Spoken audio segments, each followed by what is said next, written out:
哎，阿姨，不可以这样子，我这是要卖的。对不起，对不起。没事没事，10块钱一份。你要买是不是？要啊，这吃的啊。你之前在湖北有没有见过这个霉豆腐呀？没有。很漂亮是吧？是啊，那这个要不要？哎呀，你把要。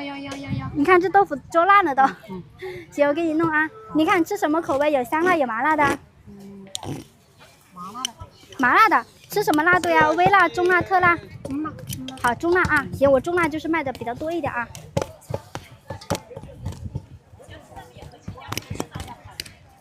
这长得确实挺好看啊，刚才摸起来感觉怎么样？手感吗？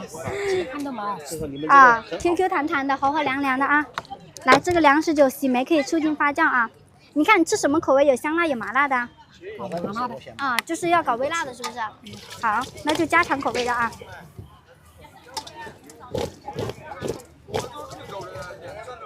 你看很漂亮，一颗一颗的，白毛毛都没有了啊。我给你弄点调料吧，好吧？好的。我这调料都没有收费的啊，不过再给你放一点啊。来，这个是我们的盐、生姜粉、五香粉，麻辣是吧？好，来一点啊。来搞个微辣，发酵配米饭、馒头、包子都是挺好吃的。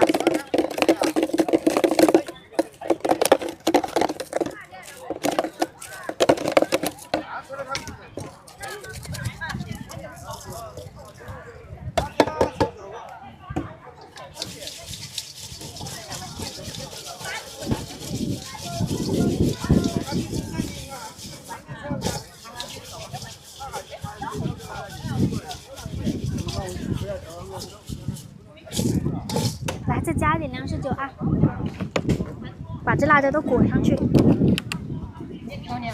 对，它吃起来会更好吃的。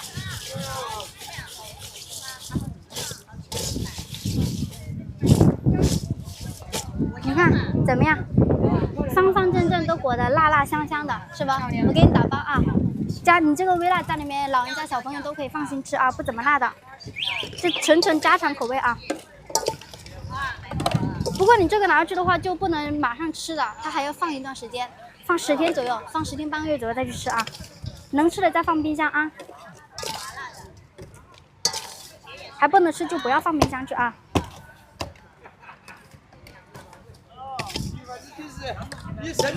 保质期9个月的时间，对，放1个星期，放10天左右，越放的越久它越好吃。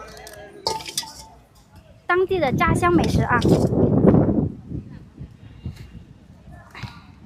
你看这分量是还可以吧，阿姨？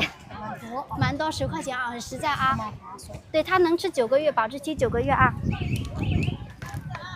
来搞个筛子啊，到时候鼓包胀气的给它排排气。我跟你讲怎么排啊，就是把这个小管子按几下，按几下它就把气排出来了啊，就可以排了。没有鼓包就不管了啊。好了，这个家常口味的，阿姨好吃再来。